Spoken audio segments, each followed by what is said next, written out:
한국이 경제 강국이 된 이유는 단 하나. 한글입니다.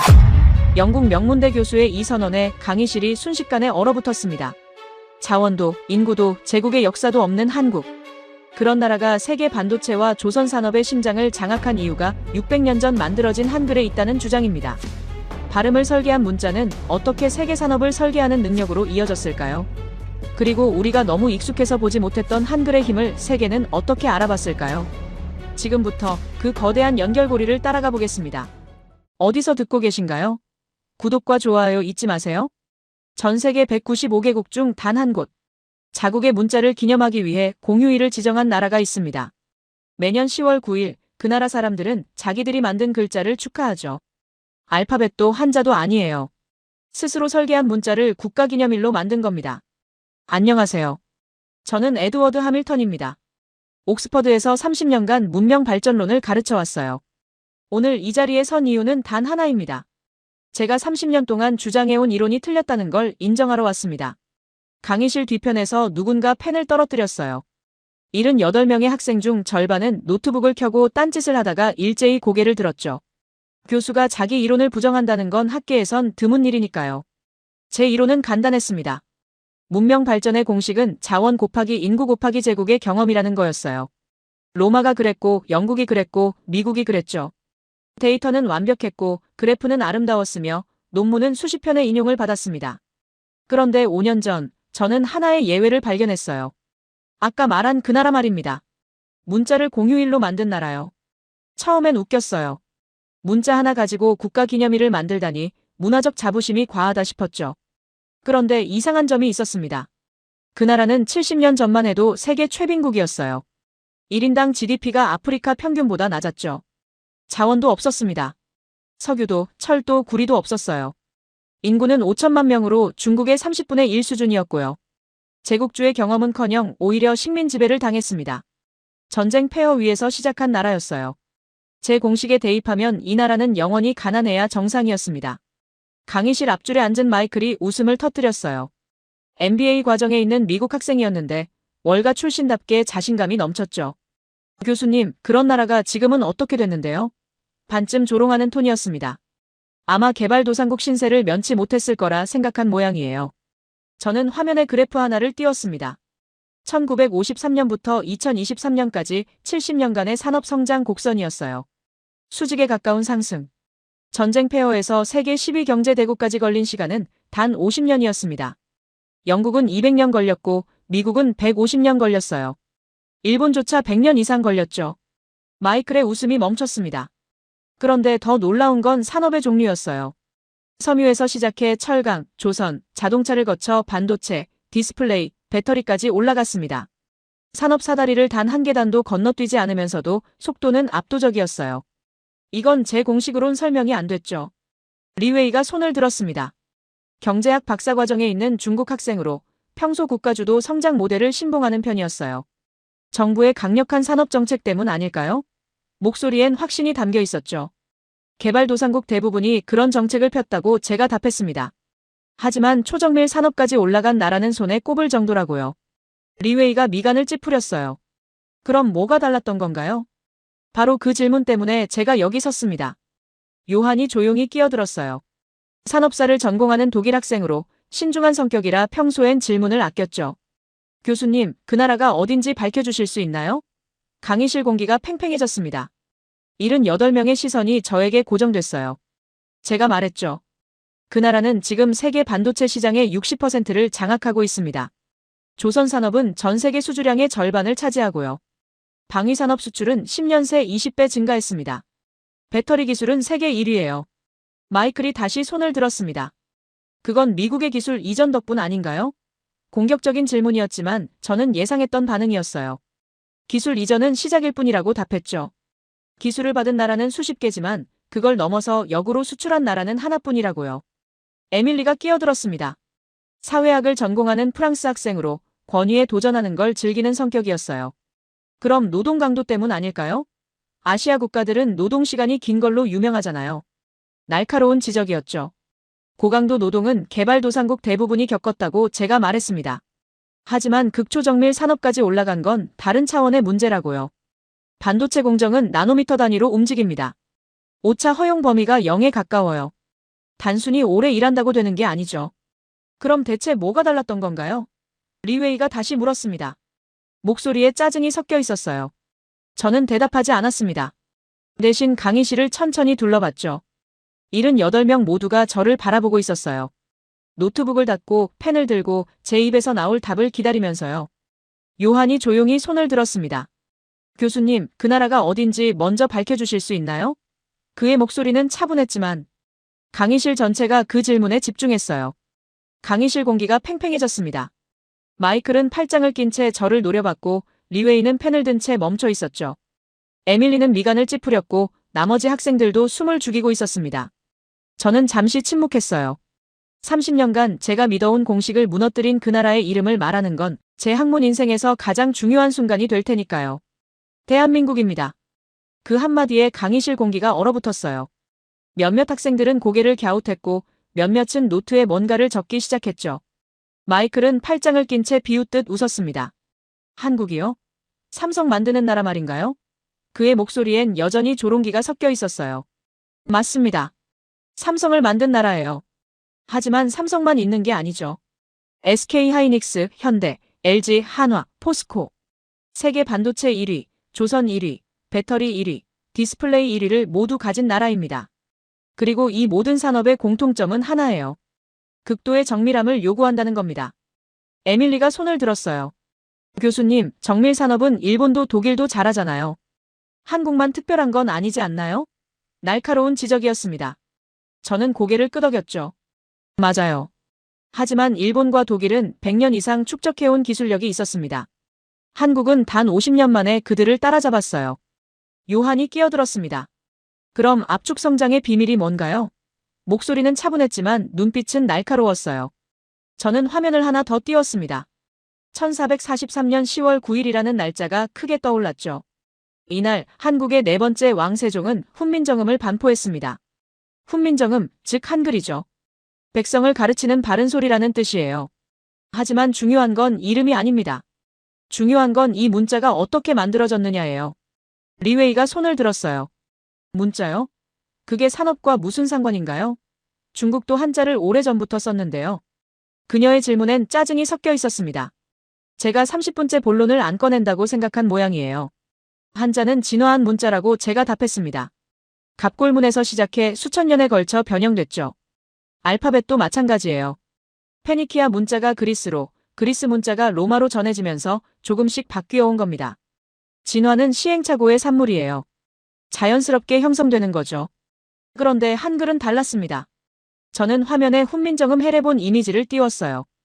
600년 전 문서였지만 놀라울 정도로 체계적이었죠. 자음 17자, 모음 11자.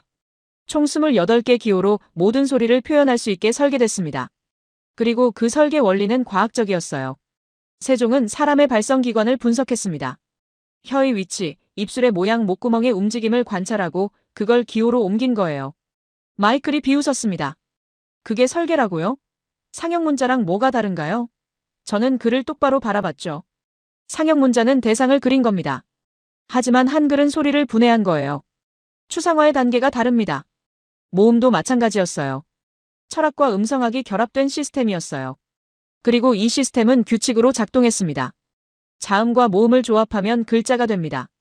기역과 아를 합치면 가, 니은과 아를 합치면 나가 되는 식이죠. 조합 가능한 글자 수는 1만 1천여 개. 하지만 원리는 단 하나예요. 초성, 중성, 종성의 조합. 이건 단순한 문자가 아니라 언어 운영체제였습니다. 에밀리가 다시 손을 들었어요. 그래서요? 운영체제면 뭐가 특별한가요? 라틴 문자도 체계적이잖아요. 저는 고개를 저었습니다. 라틴 문자는 26개 알파벳이 독립적이에요. 하지만 한글은 모듈 방식입니다. 소수의 부품으로 무한한 조합을 만드는 거죠. 요한이 끼어들었어요. 그건 효율성 문제 아닌가요? 설계와는 다른 차원 같은데요. 저는 바로 그거라고 답했습니다. 효율성을 위해 설계한 겁니다. 세종은 문자를 만들 때 목표가 명확했어요. 누구나 쉽게 배울 수 있어야 하고 모든 소리를 정확히 표현할 수 있어야 한다는 거였죠. 그래서 그는 소리를 분석했습니다. 인간의 발성기관을 해부학적으로 관찰하고 음소를 최소 단위로 쪼갰어요. 그리고 각 음소에 해당하는 기호를 디자인했죠. 이건 언어학자도 철학자도 아닌 국가 프로젝트 팀이 한 일이었습니다. 왕과 학자들이 모여 3년간 연구한 결과물이에요. 리웨이가 날카롭게 물었습니다. 그럼 그게 지금 반도체랑 무슨 관계인가요? 600년 전 문자 만든 게 어떻게 21세기 산업으로 이어진다는 건가요? 강의실이 조용해졌어요. 모두가 제 대답을 기다렸죠. 저는 천천히 말했습니다. 반도체 공정은 수백 개의 단계로 이루어져 있어요. 각 단계는 나노미터 단위로 제어돼야 하고 오차 범위는 거의 0에 가깝죠. 이건 시스템 설계 능력 없이는 불가능합니다. 그리고 한국 사람들은 600년 전부터 시스템을 설계하는 법을 배워왔어요. 마이클이 비웃었습니다. 중세 문자 설계가 현대 반도체와 연결된다는 건 과장 아닙니까? 상관관계를 인과관계로 착각하시는 거 아닌가요? 그의 공격은 예상했던 거였어요. 과장이 아닙니다. 저는 단호하게 말했죠. 시스템을 스스로 설계해본 경험은 집단적 자신감을 만들어요. 우리도 할 수 있다는 믿음이 형성되는 겁니다. 그리고 그 경험은 사라지지 않아요. 세대를 거쳐 전승됩니다. 한글은 단순한 문자가 아니었어요. 문제를 분석하고 최소 단위로 쪼개고 규칙을 만들고 시스템으로 통합하는 방법론이었죠. 그리고 그 방법론은 한국인의 DNA에 새겨졌습니다. 반도체 설계도 조선 공정도 배터리 시스템도 같은 원리예요.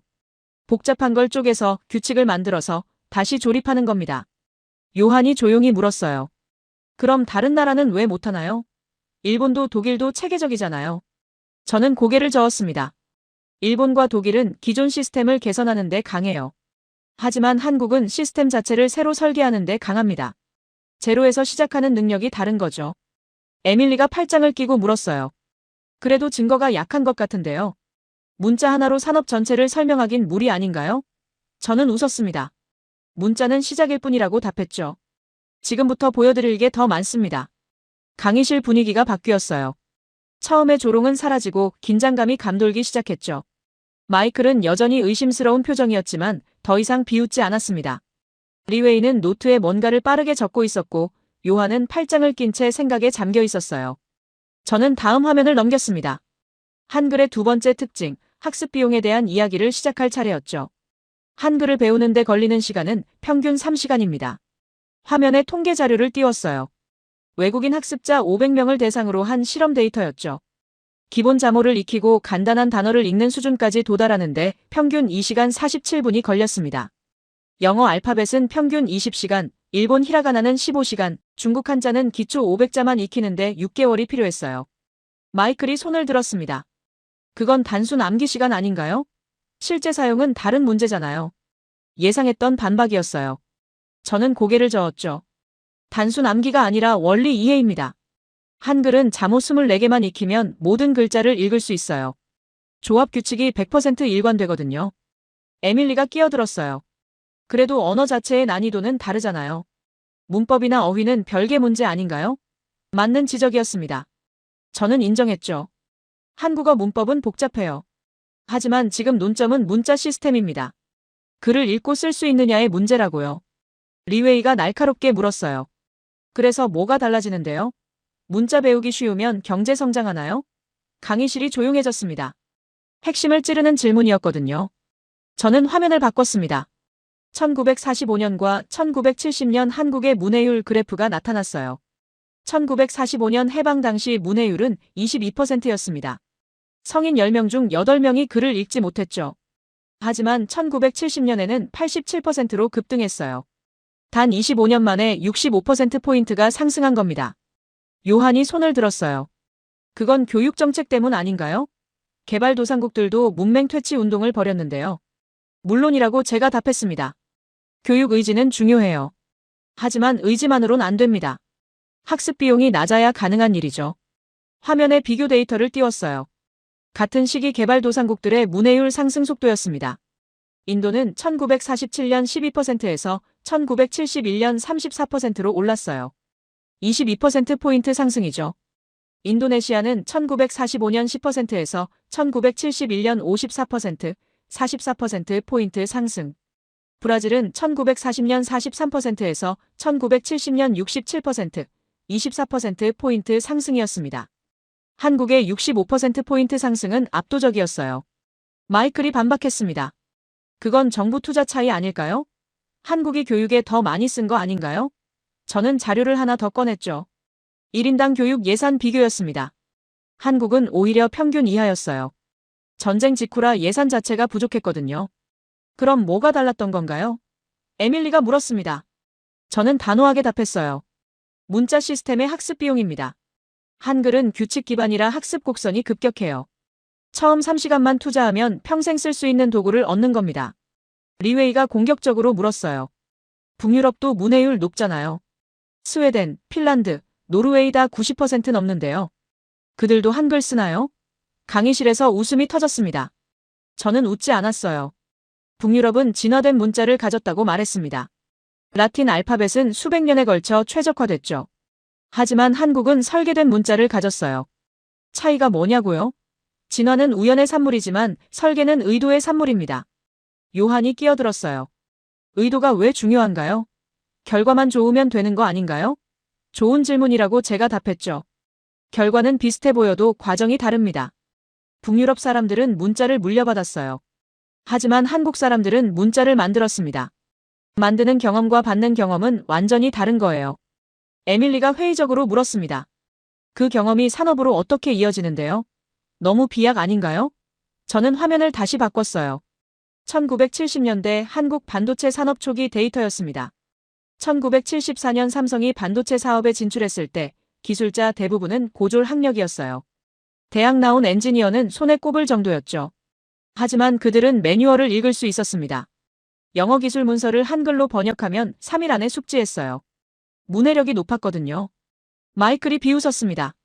매뉴얼 읽는 게 기술력인가요? 일본 기업들은 이미 수십 년 앞서 있었는데요.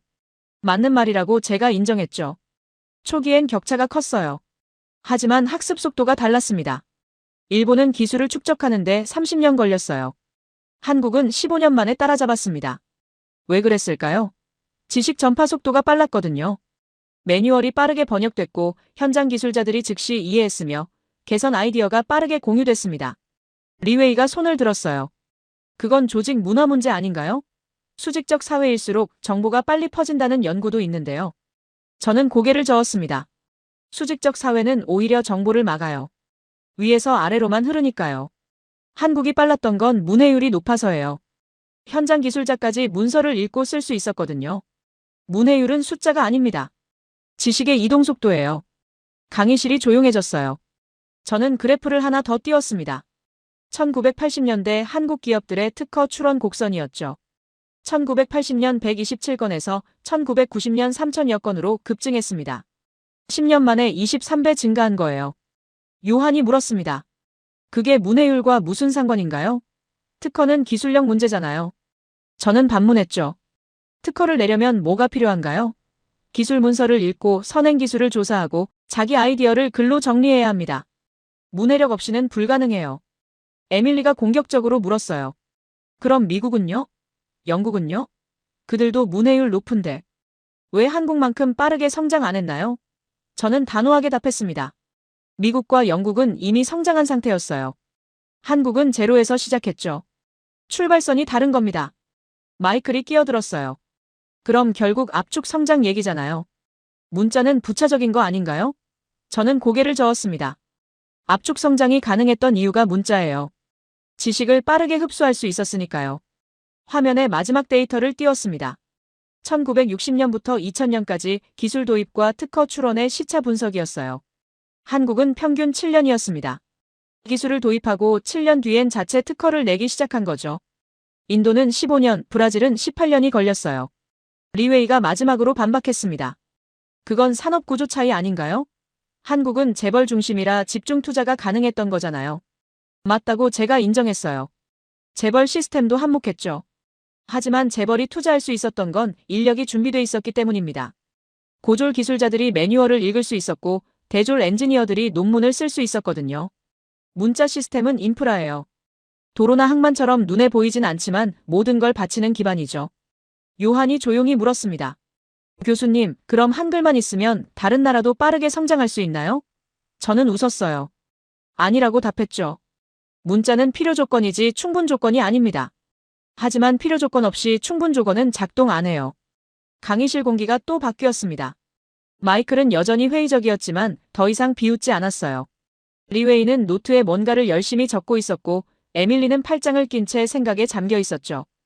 요한은 고개를 끄덕이며 저를 바라봤습니다. 저는 다음 슬라이드를 준비했어요.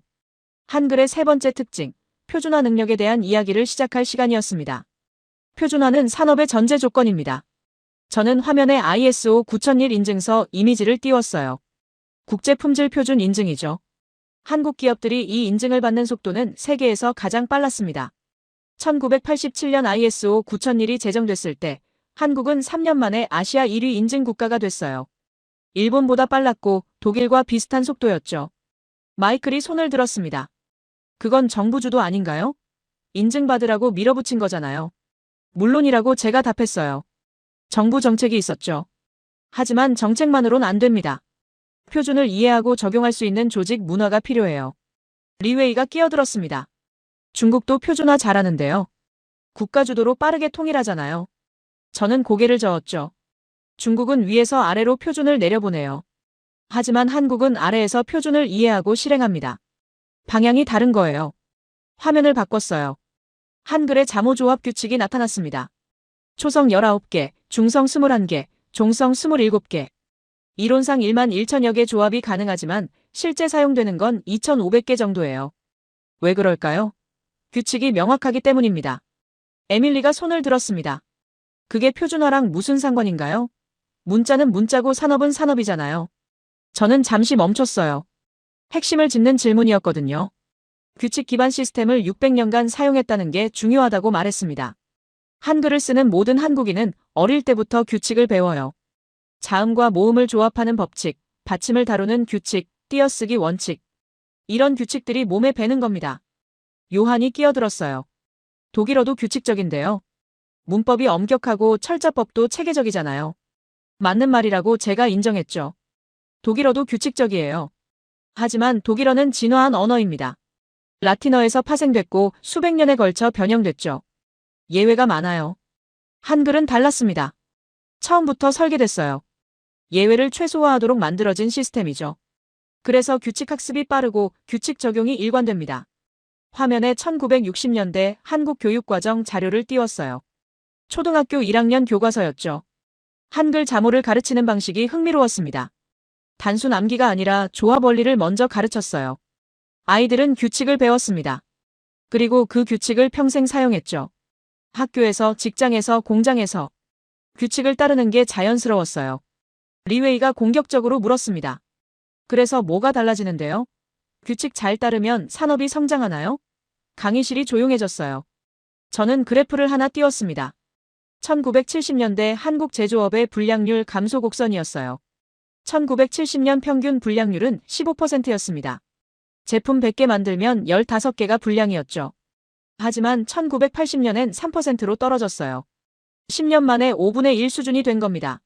마이클이 반박했습니다. 그건 품질 관리 시스템 도입한 거 아닌가요? TQM이나 6시그마 같은 거요. 맞다고 제가 답했어요. 그런 시스템들을 도입했죠. 하지만 시스템만 도입한다고 작동하진 않아요. 현장 근로자들이 이해해야 합니다. 6시그마는 통계 기반이에요. 표준 편차를 계산하고 공정 능력을 측정하고 변동을 관리하죠. 이걸 현장 기술자들이 이해해야 해요. 그러려면 문해력이 필요하고 규칙 이해 능력이 필요합니다. 에밀리가 손을 들었어요. 일본도 똑같이 했는데요. 오히려 일본이 먼저 시작했잖아요. 저는 고개를 끄덕였죠. 일본이 선구자예요. 하지만 한국은 학습 속도가 빨랐습니다. 일본이 30년 걸린 걸 한국은 15년 만에 따라잡았어요. 왜 그랬을까요? 표준화에 대한 저항이 적었거든요. 일본은 장인 문화가 강해요. 개인의 노하우를 중시하죠. 하지만 한국은 규칙을 먼저 배웠습니다. 개인 스타일보다 시스템 규칙을 따르는 게 자연스러웠어요. 요한이 날카롭게 물었습니다. 그럼 창의성은요? 규칙만 따르면 혁신이 안 나오는 거 아닌가요? 독일 엔지니어들은 규칙 안에서도 창의적인데요. 좋은 지적이라고 제가 말했어요. 창의성과 표준화는 모순이 아닙니다. 오히려 표준이 있어야 혁신이 가능해요. 왜냐하면 뭘 깨뜨려야 할지 알 수 있거든요. 표준이 없으면 혁신도 없어요. 그냥 혼돈일 뿐이죠. 화면에 한국 기업들의 공정 표준화 사례를 띄웠습니다. 현대자동차 울산 공장이었어요. 1970년대 초기엔 공정마다 작업 방식이 달랐습니다. 같은 부품을 조립해도 라인마다 순서가 다르고 시간도 달랐죠. 하지만 1980년대엔 완전히 바뀌었어요. 모든 공정이 표준화됐습니다. 작업 순서, 소요 시간, 품질 체크 포인트까지 전부 매뉴얼로 만들어졌죠. 그리고 그 매뉴얼을 모든 근로자가 읽고 따랐습니다. 리웨이가 끼어들었어요. 그건 테일러리즘 아닌가요? 미국이 100년 전에 했던 거잖아요. 맞다고 제가 인정했죠. 테일러의 과학적 관리법이에요. 하지만 미국은 100년 걸렸고 한국은 10년 만에 했습니다. 마이클이 비웃었어요. 빠르다고 좋은 건 아니잖아요. 부작용도 있었을 텐데요. 물론이라고 제가 답했습니다. 과로, 스트레스, 인간 소외. 다 있었죠. 하지만 지금 논점은 그게 아니에요. 어떻게 그렇게 빠르게 표준화할 수 있었느냐는 겁니다. 에밀리가 팔짱을 끼고 물었습니다. 결국 권위주의 정부가 밀어붙인 거 아닌가요? 규칙 따르라고 강요한 거잖아요. 저는 고개를 저었어요. 강요만으론 안 됩니다. 이해가 있어야 해요. 한국 근로자들은 매뉴얼을 읽을 수 있었습니다. 고졸 학력으로도 공정표준서를 이해했어요. 그리고 규칙을 따르는 게 낯설지 않았죠. 어릴 때부터 한글 조합 규칙을 배웠으니까요. 요한이 조용히 물었어요. 교수님 주장은 결국 문화 결정론 아닌가요? 한국 문화가 특별해서 성공했다는 건가요? 저는 단호하게 답했습니다. 문화가 아니라 시스템이에요. 한글이라는 규칙 기반 시스템을 600년간 사용하면서 형성된 집단 능력입니다. 화면에 마지막 데이터를 띄웠어요. 2000년대 한국 기업들의 ISO 인증 속도였습니다. 새로운 표준이 나올 때마다 한국은 아시아에서 가장 빠르게 인증을 받았어요. 환경표준, 정보보안 표준, 안전보건 표준. 모두 3년 안에 주요 기업들이 인증을 완료했습니다. 리웨이가 마지막으로 반박했어요. 그건 정부 압력 아닌가요? 인증 안 받으면 불이익 주는 거잖아요. 압력도 있었다고 제가 인정했죠. 하지만 압력만으론 품질이 안 나와요. 진짜 표준을 이해하고 실행해야 인증을 받을 수 있습니다. 표준화는 산업의 전제 조건이라고 다시 한번 강조했어요.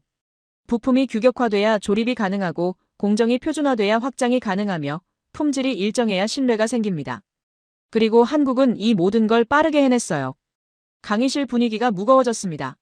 마이클은 더 이상 비웃지 않았고 리웨이는 노트에 뭔가를 빠르게 적고 있었어요. 에밀리는 미간을 찌푸린 채 생각에 잠겨 있었고 요한은 조용히 고개를 끄덕였죠. 저는 다음 화면을 준비했습니다. 이제 시간축의 문제를 다룰 차례였어요. 70년입니다. 1953년 전쟁 폐허에서 2023년 산업 대국까지 걸린 시간이요. 저는 화면에 연대표를 띄웠어요.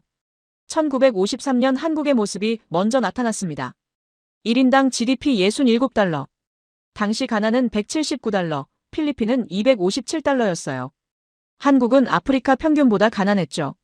서울 시내엔 건물다운 건물이 없었고 도로는 비포장이었으며 전기도 제대로 들어오지 않았습니다.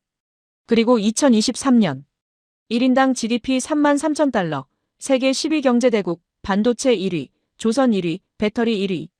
70년 만에 완전히 다른 나라가 된 겁니다. 마이클이 손을 들었어요. 전후 복구는 다 그렇게 빠르지 않나요? 독일도 빨랐고 일본도 빨랐잖아요.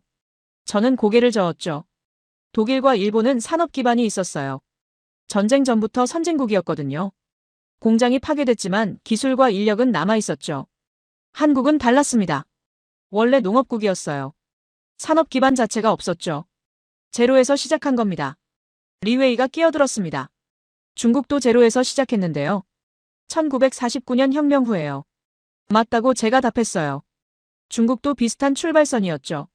하지만 중국이 개혁 개방을 시작한 건 1978년입니다. 한국보다 20년 늦었어요. 화면에 비교 그래프를 띄웠습니다.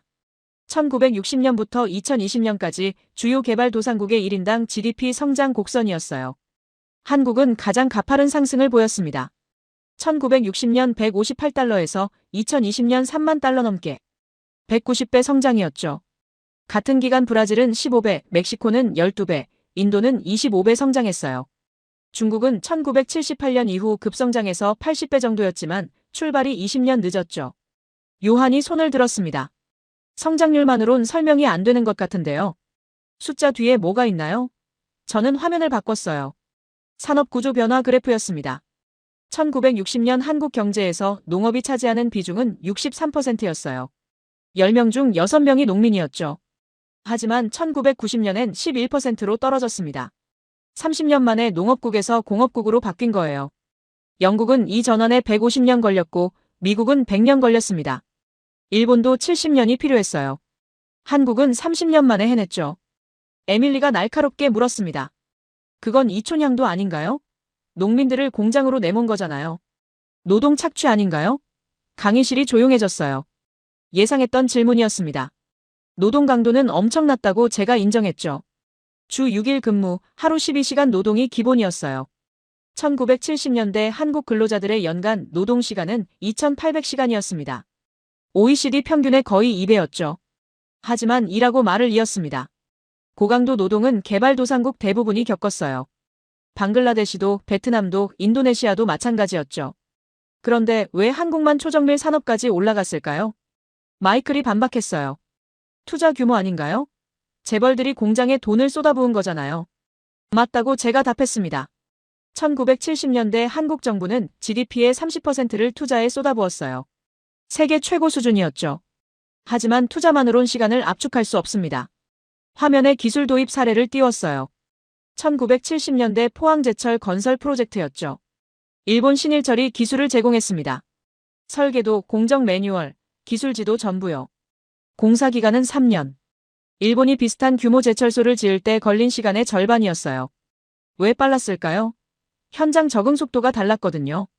한국 엔지니어들은 일본 설계도를 받자마자 이해했고 현장 조건에 맞춰 수정했으며 문제가 생기면 즉시 해결했습니다. 리웨이가 끼어들었습니다. 그건 기술 이전이잖아요. 일본이 가르쳐준 거지 한국이 스스로 한 게 아니잖아요.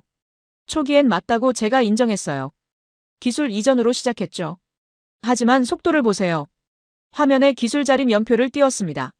1973년 포항제철 1기 준공, 1980년 자체 설계로 3기 증설, 1992년 중국의 기술 수출. 기술을 받고 7년 만에 자립했고 19년 만에 역수출한 겁니다. 일본은 미국 기술을 받고 자립하는데 25년 걸렸어요. 인도는 영국 기술을 받고 40년이 지나도 못했죠. 한국은 7년이었습니다. 에밀리가 팔짱을 끼고 물었어요. 그래도 노동 착취는 사실이잖아요. 그 희생 위에 성장한 거 아닌가요? 저는 고개를 끄덕였습니다. 희생이 있었어요. 과로사, 산업재해, 저임금. 다 있었죠. 하지만 제가 말하는 건 그게 아닙니다. 왜 그 희생이 초정밀 산업으로 이어졌느냐는 거예요. 방글라데시 의류 노동자들도 주 60시간 이상 일해요. 베트남 전자공장 노동자들도 마찬가지죠. 하지만 그들은 아직 조립 단계예요. 설계 단계로 못 올라갔습니다. 요한이 조용히 물었습니다. 그럼 차이가 뭔가요? 노동 강도가 같은데 왜 결과가 다른가요? 저는 화면을 바꿨어요. 산업 사다리 그래프가 나타났습니다. 한국은 모든 단계를 밟았어요. 섬유 1960년대, 철강 1970년대, 조선 1970년대, 자동차 1980년대, 반도체 1980년대, 디스플레이 1990년대, 배터리 2000년대. 한 계단도 건너뛰지 않았죠. 하지만 각 단계에서 머무는 시간이 짧았습니다. 섬유에서 철강까지 10년, 철강에서 조선까지 5년, 조선에서 반도체까지 10년. 영국은 각 단계마다 30년씩 걸렸어요. 리웨이가 반박했습니다. 그건 후발주자 이점 아닌가요? 선진국이 이미 길을 닦아놨으니 빨리 따라간 거잖아요. 부분적으로 맞다고 제가 인정했어요. 후발 이점이 있었죠. 하지만 길이 있다고 빨리 가는 건 아닙니다. 필리핀도 길을 봤고 태국도 봤고 인도네시아도 봤어요. 그들도 같은 시기에 산업화를 시작했죠. 하지만 한국만큼 빠르게 올라가진 못했습니다. 마이클이 손을 들었어요. 그럼 뭐가 달랐던 건가요? 결국 자본이나 정부 정책 아닌가요? 저는 화면을 다시 띄웠습니다. 1980년대 각국의 R&D 투자 비율이었어요. 한국은 GDP 대비 2.5%를 연구개발에 썼습니다. 대만 2.1%, 브라질 0.8%, 인도 0.7%였죠. 투자는 중요해요. 하지만 투자한 돈이 결과로 나오는 속도가 달랐습니다. R&D 투자 후 특허 출원까지 걸린 시간을 보면 한국은 평균 3년이었어요. 대만 4년, 일본 5년, 유럽 7년이었죠. 같은 돈을 투자해도 결과가 나오는 속도가 2배 빨랐습니다. 요한이 물었어요. 그 속도는 어디서 나온 건가요? 저는 잠시 멈췄습니다. 핵심 질문이었거든요. 시스템 설계 경험에서 나왔다고 답했어요. 문제를 분석하고 해법을 설계하고 실행하는 속도. 그게 빨랐던 겁니다. 그리고 그 능력은 600년 전 한글 설계에서 시작됐다고요. 강의실이 무거워졌어요. 마이클은 더 이상 비웃지 않았고 리웨이는 노트에 뭔가를 빠르게 적고 있었습니다. 에밀리는 미간을 찌푸렸지만 반박하지 않았고 요한은 조용히 고개를 끄덕였죠. 저는 마지막 슬라이드를 띄웠어요. 70년 압축 성장의 결과물들이 나타났습니다. 반도체, 조선, 배터리, 디스플레이. 이제 이 산업들이 왜 한국에서 성공했는지 구체적으로 증명할 차례였어요. 저는 화면에 반도체 칩 단면 사진을 띄웠어요. 현미경으로 수천 배 확대한 이미지였습니다. 머리카락 굵기가 8만 나노미터인데 최신 반도체 회로 선폭은 3나노미터예요. 머리카락의 2만 6천분의 1 두께죠. 이 미세한 회로를 만들려면 300개가 넘는 공정을 거쳐야 합니다. 증착, 포토, 식각, 이온 주입, 세정. 각 공정마다 온도는 섭씨 0.1도, 압력은 0.01mbar, 시간은 0.01초 단위로 제어돼요. 오차 허용 범위는 사실상 제로입니다. 마이클이 손을 들었어요. 그건 장비가 하는 거 아닌가요? ASML 노광 장비 같은 거요. 네덜란드 기업이잖아요. 맞다고 제가 답했죠. 핵심 장비는 네덜란드, 미국, 일본에서 만들어요. 하지만 장비만으론 반도체를 못 만듭니다. 장비를 어떻게 조합하느냐가 중요해요. 300개 공정의 순서, 각 공정의 조건, 불량이 생겼을 때 원인 분석. 이게 공정 설계입니다. 그리고 이건 장비 회사가 안 가르쳐줘요. 화면을 바꿨습니다. 1983년 삼성 반도체 사업 진출 당시 자료였어요. 미국 마이크론에서 64K 디램 기술을 도입했죠. 기술 이전 계약서에는 설계도, 공정 순서, 장비 리스트가 포함되어 있었습니다. 하지만 정작 중요한 건 빠져 있었어요. 공정 조건의 세부값, 불량 발생 시 대처법, 수율 개선 노하우. 이런 건 계약서에 안 나와요. 직접 부딪혀서 찾아내야 하는 겁니다. 리웨이가 끼어들었습니다. 그럼 결국 시행착오로 배운 거잖아요. 다른 나라도 할 수 있는 거 아닌가요? 저는 고개를 저었죠. 시행착오의 속도가 다릅니다. 화면에 수율 곡선을 띄웠어요. 수율이란 정상 제품 비율이에요.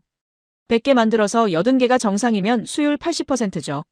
1983년 삼성이 첫 디램을 생산했을 때 수율은 15%였습니다. 100개 중 85개가 불량이었어요. 하지만 1년 뒤엔 60%로 올랐어요. 2년 뒤엔 85%. 일본 기업들이 10년 걸린 수율 개선을 3년 만에 해낸 겁니다. 에밀리가 손을 들었습니다. 일본이 가르쳐준 거 아닌가요? 기술 지도 받았잖아요. 초기엔 맞다고 제가 답했어요. 일본 엔지니어들이 왔죠. 하지만 그들은 기본만 가르쳐줬습니다. 나머지는 한국 엔지니어들이 스스로 찾아냈어요. 요한이 끼어들었어요. 어떻게요? 구체적으로 뭘 했는데요? 저는 화면에 당시 개선 보고서를 띄웠습니다. 1984년 6월 작성된 문서였어요. 3도, 0.02초, 0.2%. 이런 미세한 조정을 수백 번 반복한 겁니다. 각 조정마다 결과를 측정하고 원인을 분석하고 다음 조정을 설계했어요. 마이클이 비웃었습니다. 그건 그냥 실험 아닌가요? 과학자들이 다 하는 거잖아요. 저는 단호하게 답했죠. 실험이 아니라 설계예요. 무작위 실험이 아니라 가설 기반 조정입니다. 온도를 3도 올린 건 이유가 있어요. 증착 속도와 막질 균일도 사이의 상관관계를 분석했거든요. 노광 시간을 0.02초 줄인 것도 마찬가지예요. 감광제 반응 속도를 계산한 결과였죠. 이건 시행착오가 아니라 시스템 분석입니다. 변수를 쪼개고 인과관계를 파악하고 최저값을 찾는 과정이에요. 리웨이가 날카롭게 물었어요. 그런 능력은 어디서 나온 건가요? 대학에서 배운 거 아닌가요? 물론이라고 제가 인정했습니다. 공학교육이 중요하죠. 하지만 한국 대학이 MIT나 도쿄대보다 뛰어난 건 아니었어요.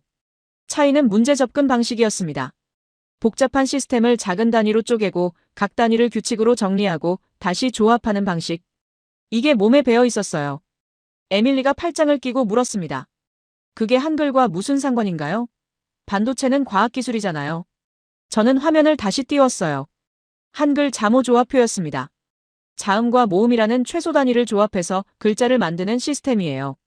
반도체 공정도 마찬가지입니다.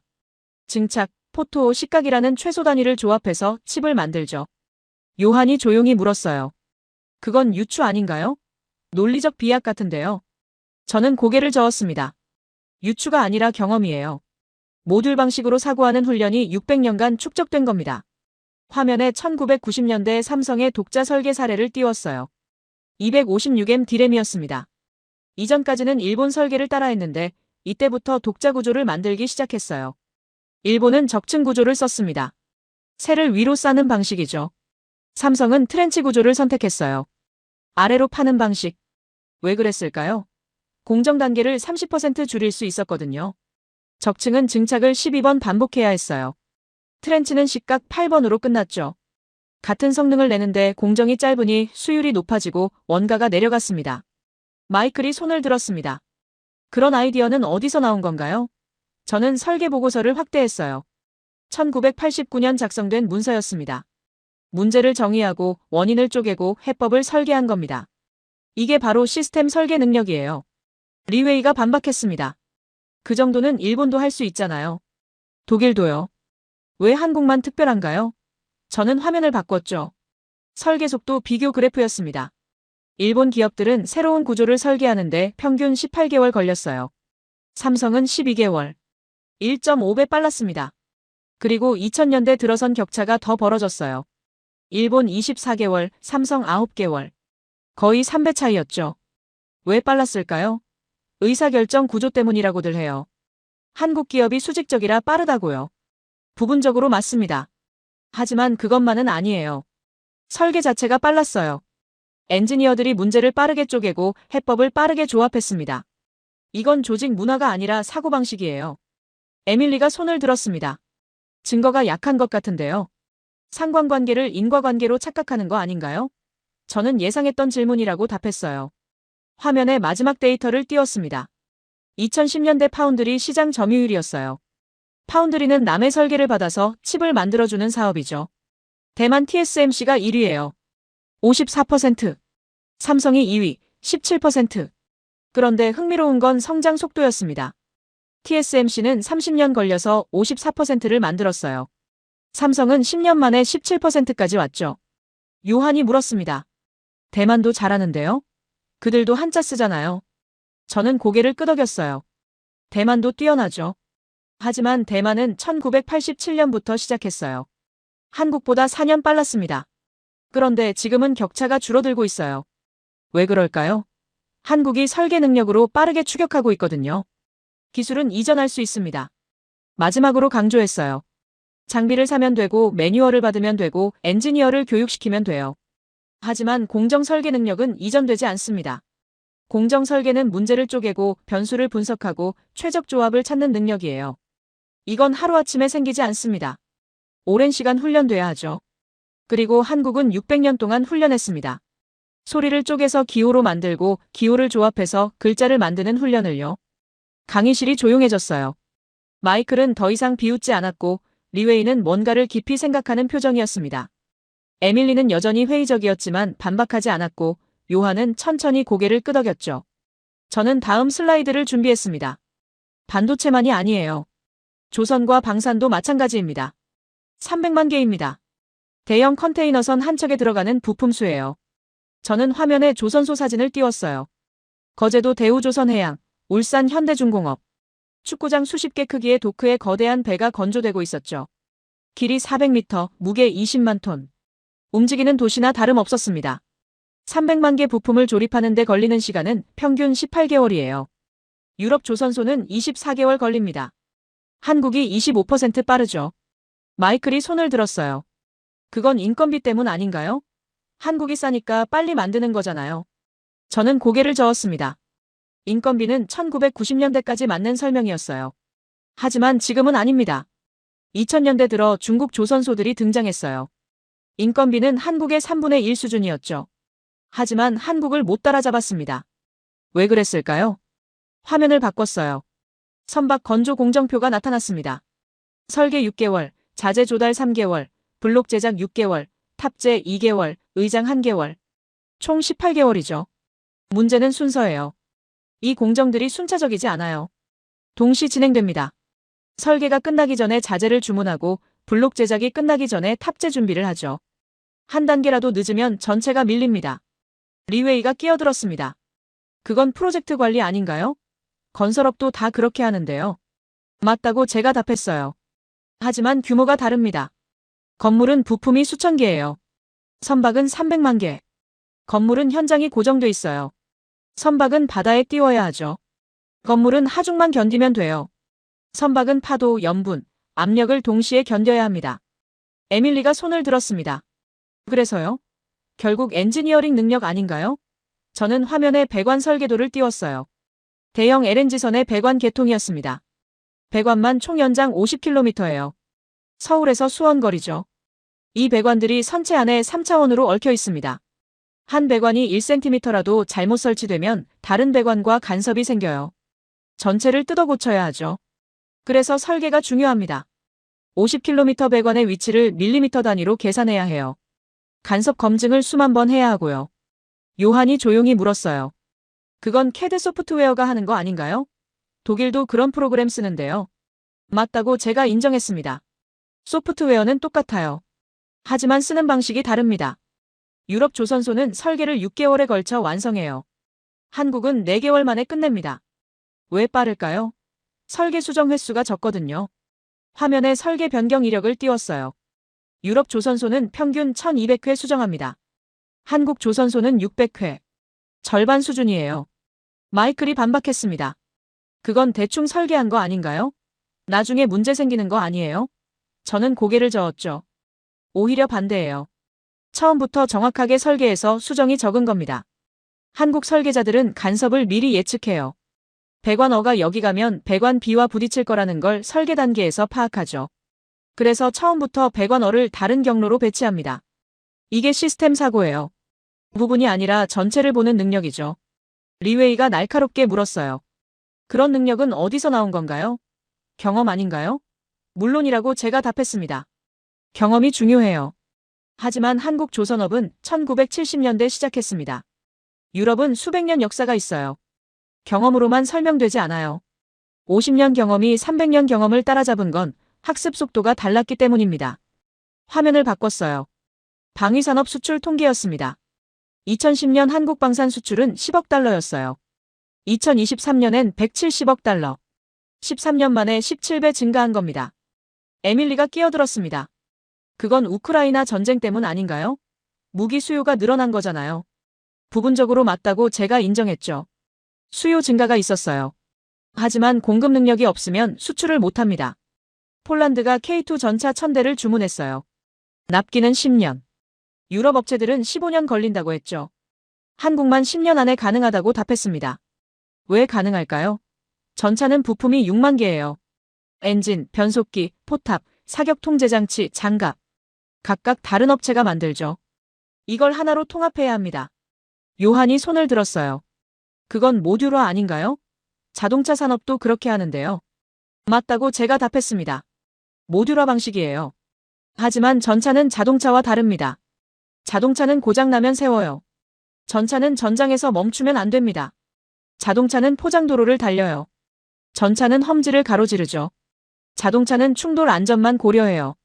전차는 포탄을 막아야 합니다. 신뢰도 요구 수준이 완전히 달라요. 부품 하나가 고장나면 승무원 목숨이 위험합니다. 그래서 통합 설계가 중요해요. 화면에 K2 전차 개발 과정을 띄웠습니다. 1995년 개발 시작, 2014년 양산. 19년 걸렸어요.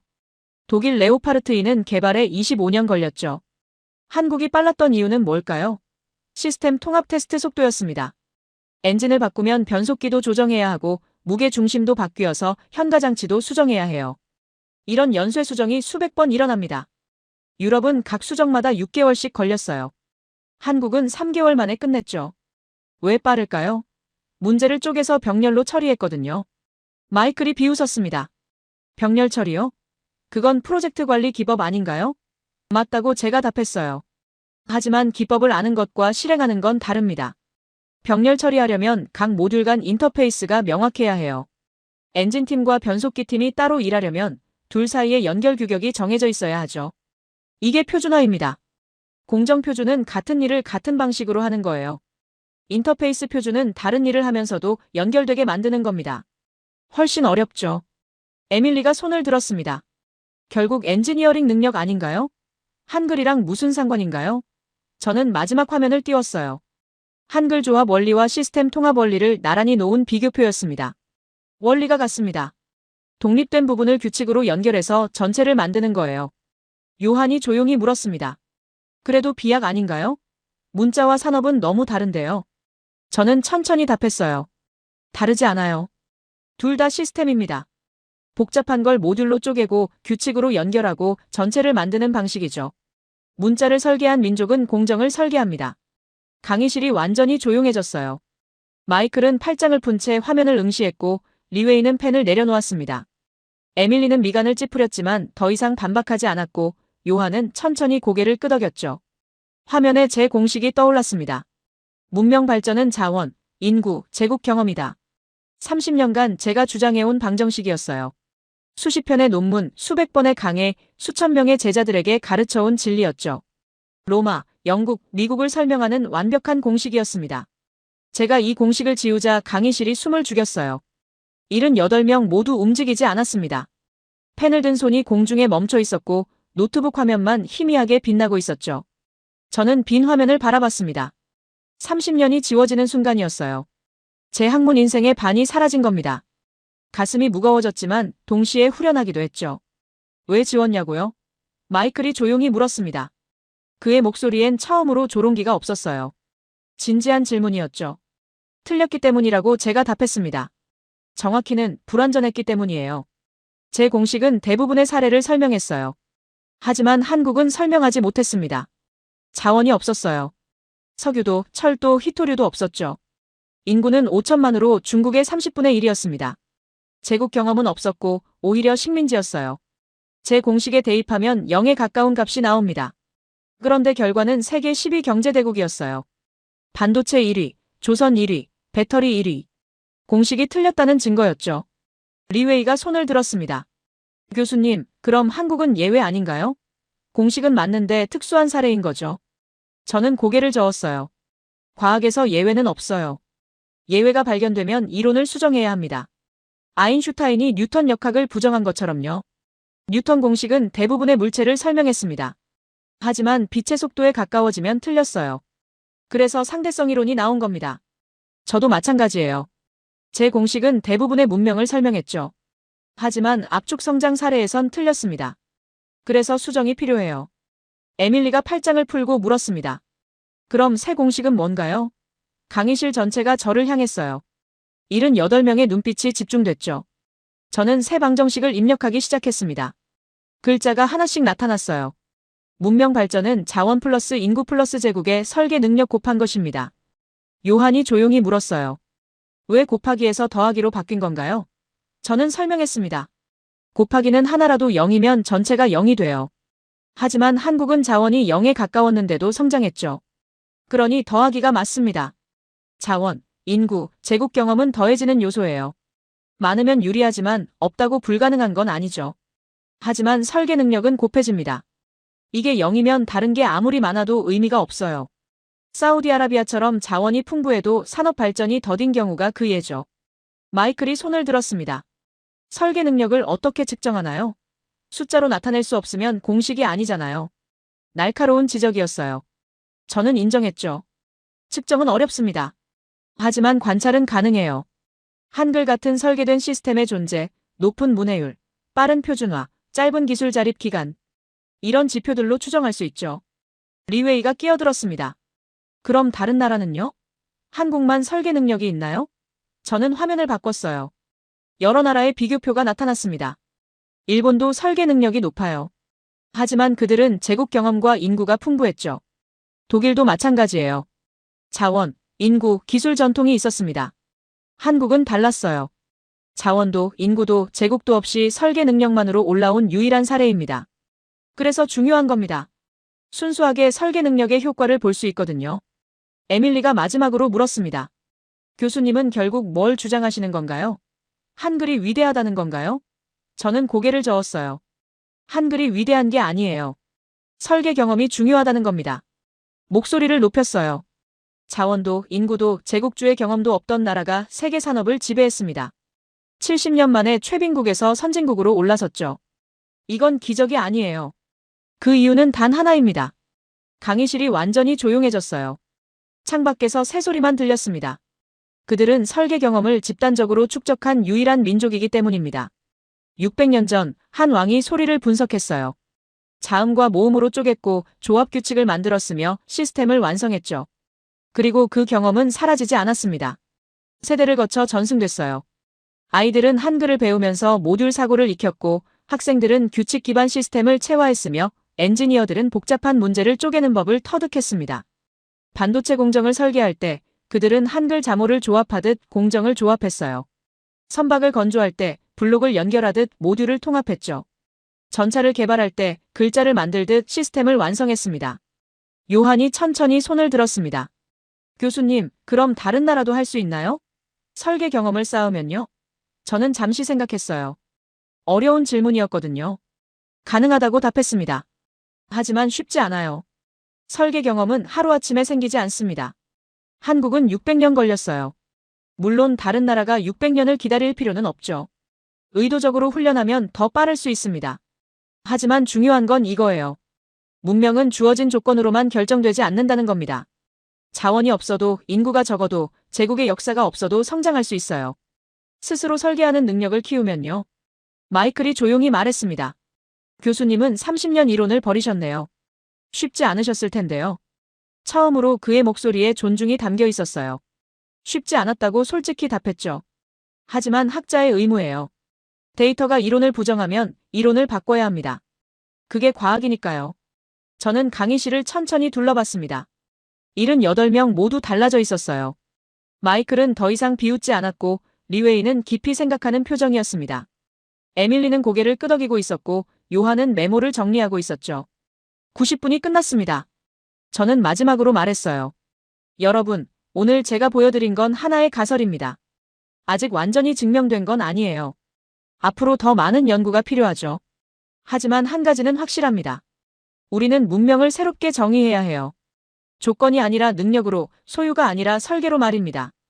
한국은 그 가능성을 보여준 첫 사례예요. 마지막은 아닐 겁니다. 강의실에서 박수가 터져나왔습니다. 천천히 하나씩, 그리고 점점 커졌죠. 78명 전원이 일어서서 박수를 쳤어요. 저는 고개를 숙였습니다. 30년 만에 처음으로 제 이론이 틀렸다는 걸 인정하는 순간이 이렇게 뿌듯할 줄은 몰랐습니다. 진리는 고정된 게 아니에요. 계속 진화하는 겁니다. 그리고 오늘 저는 그 진화에 한 걸음 더 가까이 갔습니다.